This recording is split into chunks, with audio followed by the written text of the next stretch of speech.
கும்பராசியாகிய உங்களுக்கு இந்த கார்த்திகை மாதம் விஸ்வாவசு வருஷம் 2026 எந்த மாதிரி பலன்கள் அப்படிங்கிறத தெளிவாக கவனிங்க, நல்லா விரிவாக கவனிங்க. பொதுவாகவே கும்பராசிக்காரங்களுக்கு இந்த கார்த்திகை மாதங்கிறது உங்களுடைய 7ஆம் அதிபதி 10ஆம் இடத்துல போகக்கூடிய அமைப்புங்க. 10ஆம் இடம் அப்படிங்கிறது எல்லாருக்குமே முக்கியம், கும்பராசிக்காரங்களுக்கு ரொம்ப ரொம்ப முக்கியம். ஏன் அப்படி சொல்கிறேன்னு கேட்டிங்கன்னா, கும்பராசிக்கு 3ஆம் அதிபதியும் 10ஆம் அதிபதியும் ஒரே ஆள் தான். கும்பராசிக்காரங்க பெரும்பாலும் கவனிச்சிங்கன்னா எதை பிடித்தாலும் அந்த பொடியில் பிடிச்சபடியாக இருப்பாங்க. அவங்க அந்த வேலை நிமித்தமாக இருக்கட்டும் சரி, அவங்களுக்கு பெரும்பாலும் ஏதோ ஒரு துறையில் நான் படித்தேன், ஏதோ ஒரு துறையில் வேலை பார்த்துட்டு இருக்கேன், என்னமோ இருக்கேன் அப்படிங்கிற மாதிரியானது கும்பராசிக்காரங்களுக்கு இருக்காது. அவங்களுக்கு மனசுக்கு எது பிடித்தமான ஒரு துறையோ அந்த துறை சார்ந்த விஷயத்தில் தான் அவங்களோட செயல்பாடை வச்சுப்பாங்க. அது அல்லாமல் இன்னொரு விஷயத்தில் அவங்களுடைய நாட்டம்ங்கிறது இருக்கவே இருக்காது. இல்லை அவங்களுக்கு பிடிக்காத ஒரு துறையில் இருந்தாலும் கூட அதை பிடிச்ச மாதிரி தனக்கு தகுந்த மாதிரி அதில் இருக்கக்கூடிய விஷயங்களை அவங்க வடிவமைச்சு கொள்வாங்க. அது கும்பராசிக்காரங்களுக்கு ஒரு தனித்துவமான ஒரு பலன் இருக்குது. எதனால் அப்படின்னு கேட்டிங்கன்னா, கும்பம்ங்கிறது ஆக்வரிஸ் அப்படின்னு சொல்லுவாங்க. நீரினுடைய அமைப்பு அவங்கள்ட்ட அதிகமாக இருக்கும். அதனால் நீர் ஒரு இடத்துல தண்ணி விட்டால் தளதளன்னு ஓடிடும். ஆனால் ஒரு பாத்திரத்தில் எந்த கண்டெய்னரில் நம்ம ஊற்றி வச்சாலும் அதனுடைய அளவை வைத்து அதனுடைய நிறையை, அதனுடைய உருவத்தை அதை எப்படி தக்க வைத்து அதுக்கு தகுந்த அதை எப்படி சமர்ப்படுத்தி கொள்கிறதோ அது மாதிரியான சுபாவம் அதிகமாகவே கும்பராசிக்காரங்கள்ட்ட இருக்கும். அந்த கும்பராசிக்காரங்க எந்த ஒரு வேலை செய்தாலும் சரி, அதாவது ஒரு பணி செய்கிறாங்க, ஒரு இடத்துல வேலை பார்க்குறாங்கன்னா அந்த வேலையை அவங்கள தவிர யாராலும் ரீப்ளேஸ் பண்ண முடியாத அளவுக்கு அந்த வேலையை பர்ஃபெக்டாக செய்யக்கூடியவங்களாக இருப்பாங்கங்க கும்பராசிக்காரங்க. அவ்வளவு சிறப்பான உள்ளவங்க. இப்போது அந்த கும்பராசிக்காரங்களுக்கு 10ஆம் இடம் வலிமை அடையுது. 10ஆம் இடம் வலிமை அடைஞ்சால் என்னங்க அப்படின்னு கேட்டிங்கன்னா, பொருளாதாரம் உயரும்.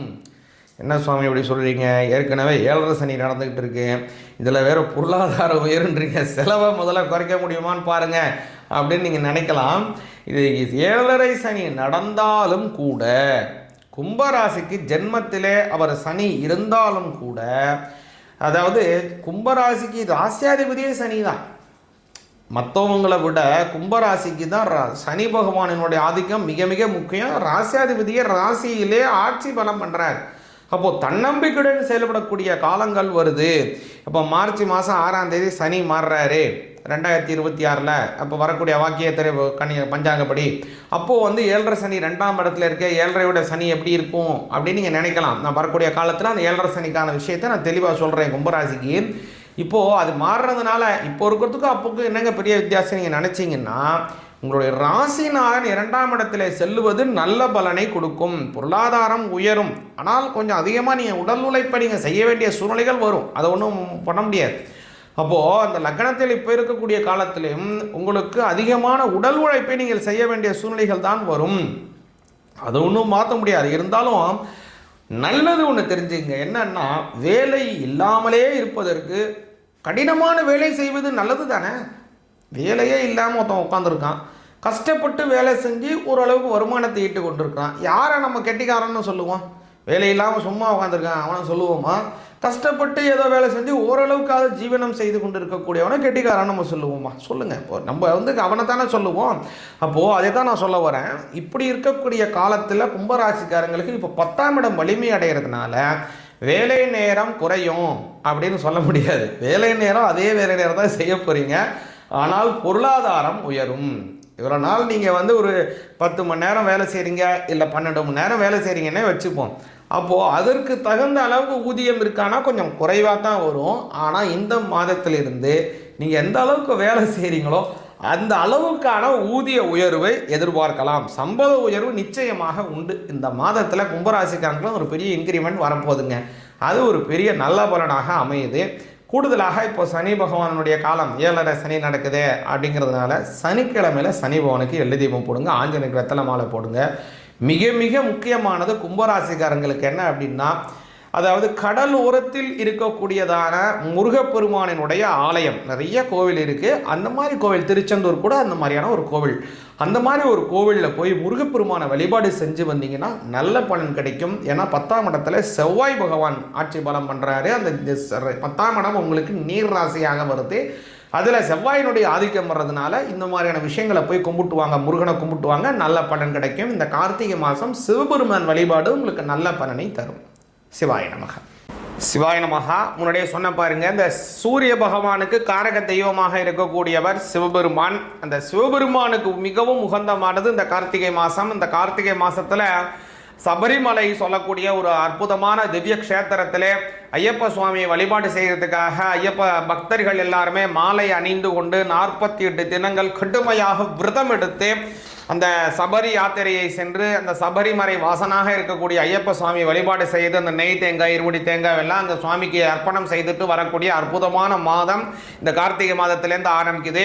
கூடுதலாக இதில் சிவபெருமானுக்கு உகந்தமான பிரதோஷ தினங்கள், அதே மாதிரி சோமவார விரதம் எடுக்கக்கூடியது எல்லாம் இந்த மாதத்திலே ரொம்ப அற்புதமானதுங்க. அதனால தான் அந்த மாதத்தில் பார்த்தீங்கன்னா கார்த்திகை மாதத்தில் ஒவ்வொரு திங்கட்கிழமையும் சிவபெருமான் கோயிலில் சங்காபிஷேகம் செய்வாங்க. 108, 1008, 10,008, 1,08 சங்காபிஷேகங்கள்லாம் நடக்கும். பெரிய பெரிய கோயிலில் அவ்வளோ பெரிய சங்காபிஷேகம்லாம் நடக்கும். எதுக்கு இப்படி சொல்ல வரேன் அப்படின்னா, இந்த கார்த்திகை சோமவாரம் அவ்வளவு சிறப்பானது. நமக்கு இருக்கக்கூடிய ஜாதக ரீதியாக இருக்கக்கூடிய எல்லா விதமான தோஷங்களையும் போக்கக்கூடியது சிவபெருமானை வழிபாடு செய்கிறது. அதனால் இதில் மாதத்தில் கவனிச்சிங்கன்னா இந்த கார்த்திகை மாதம் முதல் நாளே சோமவாரம் தான். அதேமாதிரி இந்த கார்த்திகை மாதத்தோட கடைசியிலையும் சோமவாரம், 5 சோமவாரம் வருதுங்க. கார்த்திகை 17, அதாவது கார்த்திகை 1, 8, கார்த்திகை மாதம் 15, 28, 29. உங்களுக்கு புரிகிற மாதிரி நான் சொல்கிறேன். அதாவது 17ஆம் தேதி November 17, November 24, December 1, December 8, December 15 அப்படின்னு வரக்கூடிய எல்லா நாட்களுமே இந்த கார்த்திகை மாதத்தினுடைய சோமவாரம் வருது. இந்த 5 தினங்கள் மிக முக்கியமானது. சிவபெருமான வழிபாடு செய்யுங்க. அதில் இன்னொரு சிறப்பு என்னென்னா, இந்த கார்த்திகை மாதத்தினுடைய முதல் நாள் என்னன்னு கேட்டிங்கன்னா, அது திங்கட்கிழமையிலேயே வரக்கூடிய பிரதோஷம். கார்த்திகை மாதம் கார்த்திகை முதல் நாள் திங்கட்கிழமை, நாளினாலே வரக்கூடிய பிரதோஷம்னு பல சிவபெருமானுக்கு அற்புதமான பல விஷயங்கள் சேர்ந்து வரக்கூடியதான ஒரு நல்ல காலம். அதாவது எதுக்குங்க இவ்வளோ நிறைய நல்லா சேர்ந்தா இப்படி அப்படின்னா, சாதாரணமாக ஒரு பஞ்சை எடுத்து வெயிலில் போட்டால் பற்றி எரியுமானா எரியாது, அது மாட்டு கிடக்கும். ஆனால் அந்த குவிக்கண்ணாடின்னு சொல்லக்கூடிய கான்வெக்ஸ் லென்ஸை வச்சு அதை நம்ம அப்படி சூரிய காந்தத்தை குவிச்சோம்னா பட்டுன்னு அந்த பஞ்சு பற்றிக்கிட்டு எரிய ஆரம்பிச்சிடும். ஏன் அப்படி எரியாது? வெறுனை போட்டால் அது எரிய மாட்டேங்குது, அந்த கண்ணாடியை வச்சு காட்டினா அது எரியுதே. அப்போ அந்த பஞ்சுக்கு அந்த சக்தியை கொடுத்தது யாரு? அந்த கண்ணாடி தான் கொடுத்துச்சா? அந்த கண்ணாடி தான் அந்த பஞ்சுக்கு பற்ற வச்சுக்கிற சக்தியை கொடுத்துச்சான்னா, இருட்டில் கண்ணாடியை காட்டினா அந்த பஞ்சு பற்றி எரியுமா? எரியாது. அப்போது சூரியனில் போட்டால் தான் அது எரியுது. அப்போது அந்த சக்தியை கொடுத்தது யாரு அப்படின்னா, அந்த கண்ணாடி இருக்கக்கூடிய சக்திகளை குவிக்குது. இருக்கக்கூடிய சக்திகளை குவிச்சு கொடுக்கறதுனால அந்த குவிக்கண்ணாடி சக்தியை குவித்ததுனால் அது ஒரே இடத்துல அதனுடைய சக்திகளை குவிச்சதுனால பற்றிக்கிட்டு எரியுது. அதே மாதிரி தான் இப்போ சிவபெருமான் எல்லா நாளும் கும்பிடலாம், எல்லா நாளுமே கும்பிடலாம். ஏன் நீ கும்பிட்டாதான் நல்லதா, நீ கும்பிட்டா கெட்டதானா? அப்படி கிடையாது. எல்லா நாளும் கும்பிடலாம். ஆனால் எல்லா நாளிலும் கும்பிட்டாலும் அது குறிப்பிட்ட நாளிலே அதனுடைய வாங்கக்கூடியதான சக்தி நமக்கு அதிகமாக கிடைக்கும். நல்லா புரிஞ்சுங்க. பௌர்ணமி தினத்தான் போய் கிரிவலம் சுத்தமா எல்லா நாளும் போய் சுற்றக்கூடாதானா? சுற்றலாமே. ஆனால் அன்றைய தினம் நீங்கள் போய் சுற்றுனீங்கன்னா இறைவனினுடைய அனுகிரகம் நமக்கு கிடைப்பதற்கு நிறைய பாக்கியம் அதிகமாகுது அப்படிங்கிறத நீங்கள் புரிஞ்சுக்கணும். எல்லா நாளும் மழை பெஞ்சாலும் குறிப்பிட்ட நாளில் மழை பெய்யக்கூடியது தானே விவசாயத்துக்கு சாதகமாக இருக்குது இல்லைங்களா? அதே மாதிரி தான் இந்த விஷயமும். அதனால் இந்த மாதிரி இறைவனுக்கு ஒன்று சேர்ந்து வரக்கூடியதான ஒரு அற்புதமான நாள் இந்த கார்த்திகை மாதம் முதல் நாள். அது மட்டும் இல்லை, இந்த கார்த்திகை மாதம் முழுவதுமே சரிதான். அதனால் சிவபெருமானை வழிபாடு செய்யுங்க. அவருக்கு உகந்தமான மாணிக்க வாசகர் அருளியதான அந்த சிவபுராணம் அற்புதமான மந்திரம்ங்க. அது 96 வரிகளும் அற்புதமான வரிகள். நமச்சிவாய வாழ்க, நாதன் தாழ்வாழ்க, இமைப்பொழுதும் எண்ணெஞ்சில் நீங்காதான் தாழ்வாழ்கன்னு சொல்லக்கூடியதான அந்த அற்புதமான மந்திரத்தை பாராயணம் பண்ணுங்க. மகோன்னதமான நல்ல பலன்கள், குடும்பத்திலே நல்ல சுபிக்ஷங்கள், வாழையடி வாழையாக வம்ச அபிவிருத்திகள், குழந்தைகளுக்கு நல்ல கல்வி, திருமணமாக வேண்டியவர்களுக்கு நல்ல திருமண பாக்கியம், நல்ல வம்ச அபிவிருத்திகள், ஏற்றமான சூழ்நிலைகள், குடும்பத்திலே மன மகிழ்ச்சி, உத்தியோகிகளுக்கு ஸ்திர உத்தியோகம், வியாபாரிகளுக்கு தன கோடி லாபங்கள் ஏற்படட்டும். சிவாய நமக.